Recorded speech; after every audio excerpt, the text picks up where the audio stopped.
गोटे के यथायोग्य अभिवादन। हमार कविता के शीर्षक है प्रीत।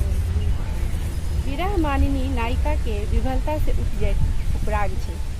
प्रिय कतेक आस बीतल बदरा बय ताकि रहल बाट अहीं के।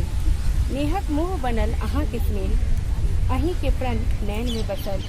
कियाक नहीं बुझत मनक व्यथा, कतेक निहारब पर कहू तहे साजन।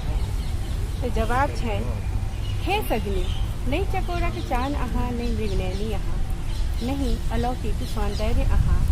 अहाँ त प्रीत के रीत संग, किछ नेहक बसात संग। मौन करुणा स मधुर मुस्कान तक, सहज अनुराग स सुनसित हृदय आंगन छी। हमर जिंदगी के सब प्रश्नक उत्तर छी।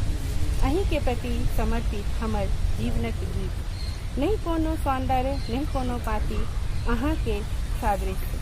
नहीं बनू कुंठित पथ के यामिनी। प्रिय अहाँ त जीवनक डोर में बसल, आत्मिक स्वीकार छी किए में बसल जीवनक प्रीति।